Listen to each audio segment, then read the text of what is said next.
It's fun to watch Netflix, but it's not fun if you have to pay more for just to watch it.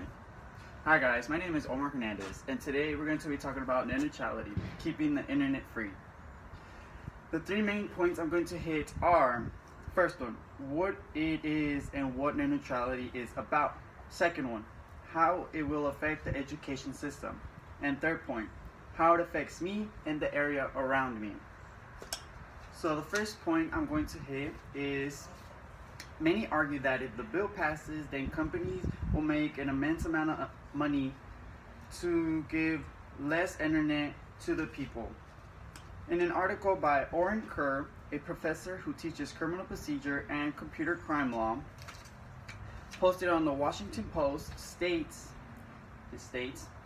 a basic concern of net neutrality having some market power may be able to discriminate against data traversing their networks, meaning that companies will be able to slow down the internet competition advertisements. So let's say that Comcast and AT&T, the person has Comcast, then the Comcast company will be able to slow down the internet for AT&T advertisements, so the consumer doesn't have to buy or see their commercial or the internet service that they're offering.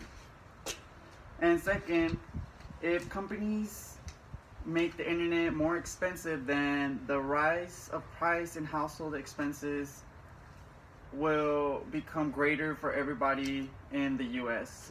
It is said in the article by USA Today. So basically, to further explain, it's trying to say that the internet will become more expensive, and so then households will have to pay more than what they're paying now for the same type of service. And then second,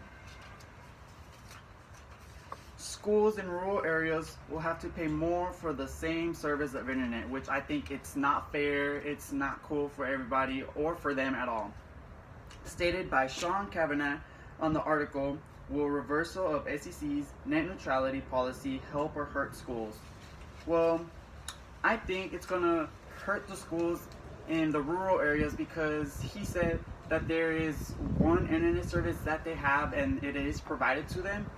And so that if the internet prices rise, of course they're gonna have to want it and pay for it if they want the internet service. So I don't think it's fair for them, because they're gonna have to accommodate to the prices of the internet.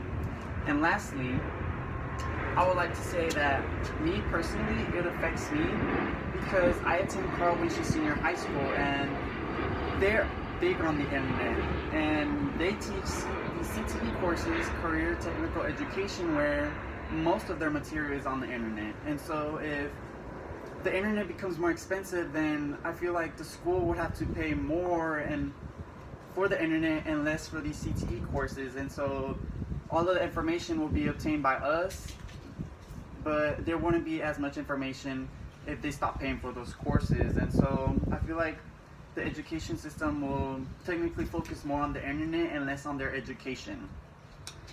And lastly, to conclude this speech, I would like to say, to protect our internet and to protect our internet from big corporations and Ajit Pai, the man who introduced the idea of securing the internet and keeping it from us.